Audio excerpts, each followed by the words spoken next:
Tonight, our special coverage near the Gaza border, the desperate race to evacuate as Israel begins raids into Gaza ahead of that potentially massive ground offensive.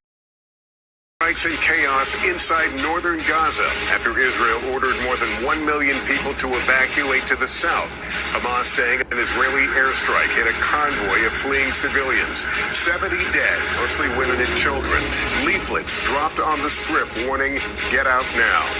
Israeli troops on the border and special forces already carrying out targeted raids inside Gaza, looking for hostages. President Biden speaking to the families of some American captives. His emotional message. Horrifying new details on how the attack unfolded. NBC News exclusively obtaining documents with detailed plans to target schools. And we're now learning terrorists breached the border fence some 30 times, in some cases blasting holes with explosives. And the stories of survivors I've met. Did you feel you were in constant danger? Yes, we experienced missiles going over our heads. The chilling video she shared of her dash to safety as rockets streaked overhead. Back in the U.S., cities on high alert after a former Hamas leader called for protests on a worldwide day of rage. And chaos in Congress, the House GOP picking a new candidate for Speaker after the last nominee abruptly dropped out. This is NBC Nightly News with Lester Holt, reporting tonight, live from Israel. Good evening, everyone, from Tel Aviv, where it is well after midnight and an ominous deadline for over 1 million residents of northern Gaza to evacuate the territory has expired.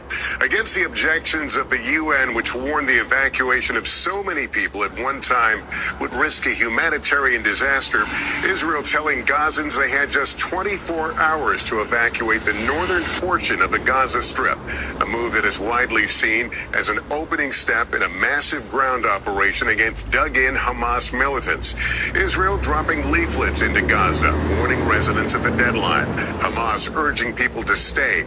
At least 70 Palestinian civilians reportedly killed, however, by Israeli airstrikes as they fled in convoys. While inside Israel, mourners forced to hug the ground when air raid sirens sounded during a funeral. In a few moments, you'll meet a group of Americans who have staged their own evacuation from the danger zone inside southern Israel, sharing with me the harrowing video of what caused them to flee the line of fire.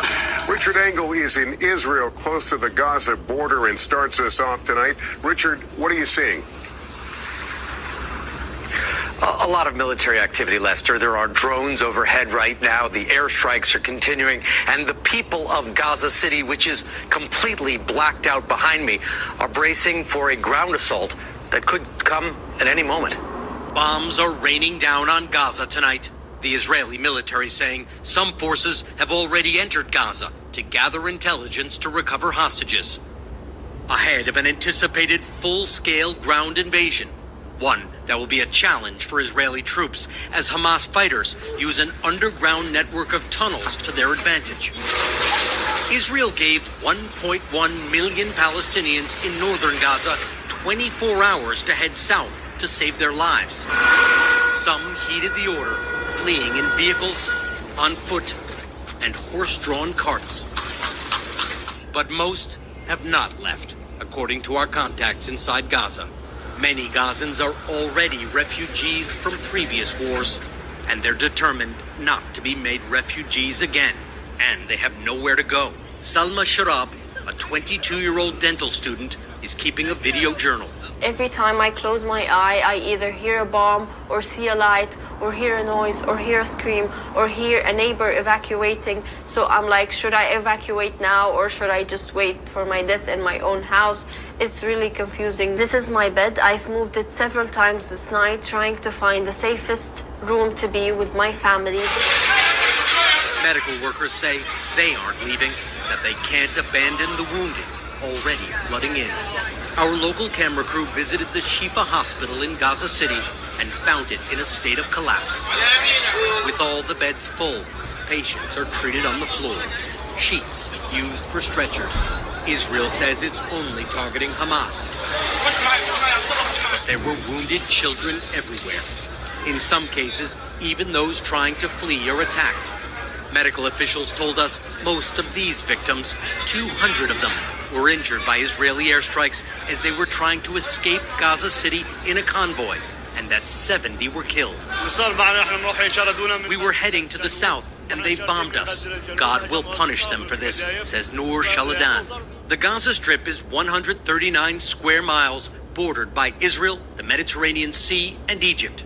Israel told Gazans to move south of the Wadi Gaza Valley. All of Gaza's borders are shut. Aid workers say a humanitarian corridor must be open to at least allow in food, water, and medicine to southern Gaza. Everybody from Gaza is moving towards where we are. 1 million people, no food, no water. Where are we going to put them? But my thought is, all these people in the hospital cannot be evacuated. Where's humanity? Where's people's hearts in the world? The U.S. is working to contain this war, but it's already spreading. To the West Bank, where more than 40 Palestinians have been killed in violent clashes. And in Lebanon, where the deputy chief of Hezbollah, a militant group that supports Hamas, said it would act when the time is right. An Israeli strike in Lebanon, near the border with Israel today, hit a group of foreign journalists, killing a Reuters videographer and injuring 6 others. As the situation in Gaza deteriorates, Israeli Prime Minister Benjamin Netanyahu appeared before cameras today to say this is only the beginning. That Israel is striking at its enemies with unprecedented might and will eradicate Hamas. Richard, the scenes out of Gaza are absolutely harrowing, but one of the most notable things is what we are not seeing. Tell me about that. So people in Gaza City have told me that they are not seeing any Hamas fighters on the streets. They have all gone underground to their positions, getting ready for a fight. Lester. All right, Richard Engel starting us off. Thanks. The families of the 14 Americans still unaccounted for remain plunged in uncertainty. Today, President Biden had strong new words of support for them, along with the top U.S. officials here in the region. As anticipation of an imminent ground war in Gaza mounts, tonight the U.S. reaffirming its commitment to Israel. Secretary of Defense Lloyd Austin, the latest top official to travel there. The United States will make sure that Israel has what it needs to defend itself. Meeting with Arab leaders in Qatar, Secretary of State Antony Blinken urging Israel to avoid as many civilian casualties as possible. We continue to discuss with Israel the importance of taking every possible precaution to avoid harming civilians. While back home, President Biden spoke virtually today with families of the 14 Americans who remain unaccounted for. It's gut-wrenching. I assured them my personal commitment to do everything possible to return every missing American to their families. Abby Owen called that conversation very emotional. I first met her on Monday, anxiously awaiting word on 5 family members after Hamas gunmen attacked their home. And right now, all we care is that they come home safely. Now she says the Israeli government has confirmed 2 of them are hostages, Carmela Dan and her 13-year-old granddaughter, Noya. My immediate reaction was, I don't know how to react. And my later reaction is continued optimism and hope, because it means they're alive. She says Noya has special needs. From what I understand, during the Hamas attack on the house, she didn't know what was going on, which is even more terrifying in a sense, because she needs special attention and special care, and I'm positive that she's not getting it. A team of U.S. officials is in Israel to help with efforts to free the hostages. I feel reassured by the actions of the U.S. government. Did you get any inkling from Secretary Blinken yesterday about how far the U.S. will go to secure the release? The only thing that I feel like I should say is that every option is on the table. For other families, immense relief, tearful reunions as loved ones return from Israel, and the first State Department charter flights evacuating Americans taking off today. But for those who remain, life may never be the same. At a school in Herzliya, north of Tel Aviv, we found beds crammed into every corner. It's where I met a tight-knit group of Americans who converted to Judaism and moved to Israel years ago. They fled their homes in Ashkelon after the area was pounded by rocket attacks. Missiles are striking around where you lived. Nikia Brown captured the bombardment in chilling video she shared with me. Did you feel you were in constant danger? Yes, we experienced missiles going over our heads. So at this moment, my friend sees missiles in the sky, and then we hear the alarm and we run. It's traumatizing. Oh my goodness. Traumatizing. No shelter. We're trying to find a shelter. I see a shelter here. We duck inside because you can hear the bombs. Bomb shelter! Bomb shelter! Come on! Come on! Here's a bomb shelter. This is the kind of indiscriminate damage and danger Nikia and the rest of the group have fled from. This was their neighborhood in Ashkelon, and right here at this building, a neighbor lost his life in a missile attack. They say Herzliya has welcomed them with open arms. Here, their children can draw, blow bubbles, act like kids again. The kids seem to be doing better now? As soon as they got here, everybody smiles, running back and forth, playing with toys. Yeah. Being here, you can see smiles on their faces again, so that's a beautiful day. A lot to process from these survivors. Tonight, NBC News has exclusive new reporting about just how extensive Hamas planning was, from schools targeted to the number of places breached. Raf Sanchez with breaking details and concerns over Israel's readiness. Tonight, chilling new details on how Hamas terrorists deliberately targeted Israeli schools and youth centers in their hunt for hostages. Documents recovered from the bodies of Hamas fighters and obtained by NBC News from an Israeli official show how the group drew up detailed plans to storm specific schools and tasked special units to deal with the hostages. The documents contradict Hamas claims that the group does not target children. And they're part of an emerging picture of the scale and sophistication of the attack, raising new questions about the failure of Israeli forces to stop it. The Israeli military tells NBC News that the Gaza border fence was breached approximately 30 times, a higher number than previously reported, and which helps explain how hundreds of terrorists were able to enter Israel. We located some of the most severe breaches, including this one near Kibbutz Be'eri, where terrorists use high explosives to blast their way through, then storming inside the rural community, leaving a trail of death behind. The Israeli military says that in this house, the Israeli residents had barricaded themselves into a safe room. The Hamas terrorists weren't able to get them, so they set the whole house on fire. Hamas ground forces were supported from above by explosive-carrying drones. At this spot near Kfar Aza, a drone dropping a bomb on a machine gun tower overlooking the border. New images also show what two security analysts believe is an anti-aircraft missile. It's not clear if it was fired, but it indicates the terrorists arrived ready to defend themselves against Israeli helicopters. We don't know why Israeli monitoring systems failed to detect hundreds of Hamas fighters approaching the border fence. Critics say Israeli intelligence missed early warning signs, including Hamas fighters building an open-air village to practice their tactics. Well, it was a collapse of all systems, but the first one is the intelligence system.